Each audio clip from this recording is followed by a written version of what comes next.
Hi, my name is Kristen Souza, a licensed mental health counselor specializing in ADHD. And today I'm going to go over tips for healthy living with ADHD and what that might look like. Number one, explore new hobbies. So people with ADHD usually have a lower level of dopamine, and it's important to go out and seek those little dopamine hits. So maybe find something in nature that you want to do throughout the day. I often tell my clients to get up from working and go get some sunshine, do something that brings you joy to get that little boost of dopamine.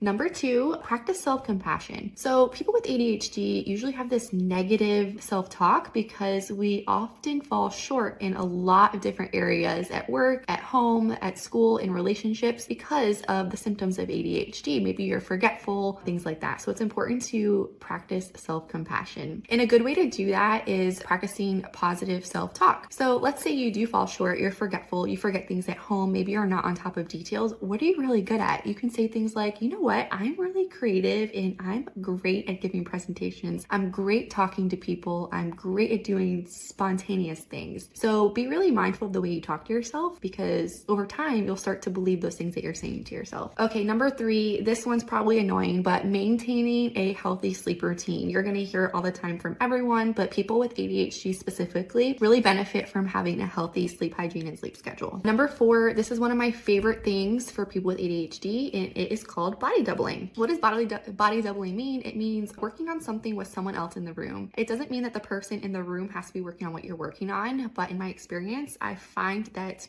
when you have another person in the room, it gets you to complete tasks and do that thing that you've been putting off. So if you're at home and you have a partner, hey, can you work down here today while I'm getting these things done? You don't even need to talk to each other. Just having people in that room, in that space with you is really helpful with task completion. Set reminders. I've seen a lot of people over the years say that if they don't write it down, it's not happening. And this is really, really true for someone with ADHD. So the moment you commit to something or the moment you know you have something, write it down and make it visible. Maybe put that on your refrigerator. Make sure you put an audible notification in your phone to go off so it reminds you. And this goes for subscriptions. This goes for bills. You have to be somewhere for your children's school, things like that. Make sure it's visible or audible, whatever works for you, something that you're going to see it in plain sight so you actually get it done. So reminders are really, really important for someone with ADHD. From experience, I've seen people, let's say, get penalized for missing an appointment at the doctor's or being late at school, things like that. So setting reminders will be your best friend. Using organizational tools. What works for you? Are you someone that needs to see it in your face? I use a lot of timers with my clients. It can be a physical timer on your phone. Sticky notes are really great. Do you need bright highlighters? Whatever it takes for you to get organized. I often see, I've even had clients use like organizational bins. So let's say emptying the trash in several rooms starts to pile up. Get bigger trash bins, get bins for clothes, whatever works for you, do that. Limit screen time. So again, back to tip number one, when I talked about finding and exploring a new hobby, we're looking for that little dopamine hit. And a lot of times looking at our phones gives us that and keeps us up and messes up our sleep routine, especially at night. And then you can go down a rabbit hole because the dopamine keeps coming in and in and in and in. So try to stay off your phone, limit screen time if you can. Try natural remedies. I've heard a lot of good things from my clients, trying natural supplements, a lot of natural supplements that you can probably just Google and look up, but there are a lot of options out there now.